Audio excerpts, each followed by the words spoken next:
Сәлеметсіздер ме, құрметті көрермендер, менің каналыма қош келдіңіздер. Бүгін сіздерге қызыл барқыт тортының рецептісімен бөлісетін боламын. Бір жасағаннан-ақ осындай дәмді, биік, әдемі болып шығады. Видеоны соңына дейін көріңіздер. Ең алдымен сары майды ертіп аламыз, ыдысымызға салып, үстіне қантты қосып, жақсылап миксермен араластырып аламыз.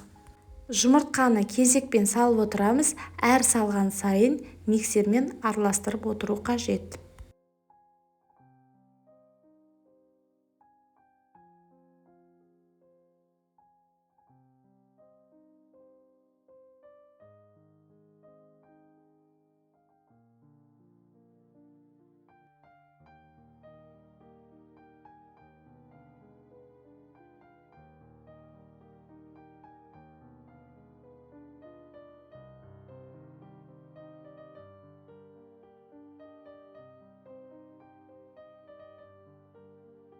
Ендігі кезекті сұйық майымызды құямыз, одан кейін миксермен жақсылап араластырып аламыз.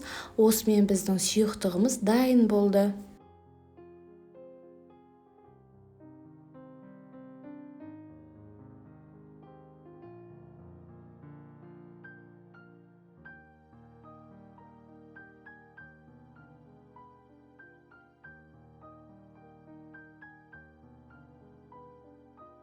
Енді бөлек ыдысқа ұнымызды илектен өткізіп аламыз. Оның үстіне какаомызды саламыз. Қамыр қопсытқыш, соданы салып, жақсылап араластырып аламыз. Қамыр қопсытқыш пен соданы бір ыдысқа сала салдым. Айранның үстіне қызыл бояғыш порошогымызды салып, қасықпен жақсылап араластырып аламыз. Негізінде бояғыштың порошок түрі де, гелевый түрі де бола береді, оның ешқандай айырмашылығы жоқ. Енді кезекпен кезек екеуін салып, миксермен жақсылап араластырып отырамыз. Негізінде видеода өте анық көрсетілген.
Мінекей біздің қамырымыз дайын болды. Консистенциясы дәл осындай болуы қажет. 20 минутта коржымыз пісіп шығады. Ағаш таяқшамен тексеріп көресіздер. Егер де ағаш таяқшаны салғанда кебу болса, пісті деген сөз.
Мінекей біздің корждарымыз пісіп шықты. Формаға салып, осылай кесіп аламыз.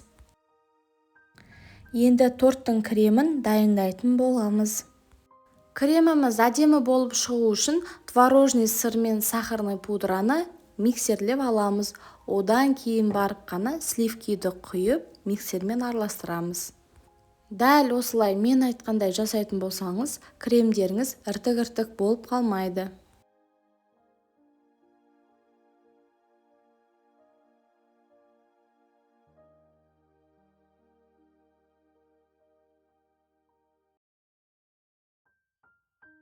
Корждарды пісіп болғаннан кейін міндетті түрде 1 сағаттай суытып алыңыздар. Себебі жылы күйінде кремді жағатын болсаңыздар, кремдеріңіз еріп кетеді. Корждардың барлық слойларына кремді жағып аламыз. Қалған бөлігін торттың жан-жағына жағатын боламыз.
Корждың кесілген крошкаларын қолмен майдалап, осылай торттың сыртын әсемдесеңіздер болады.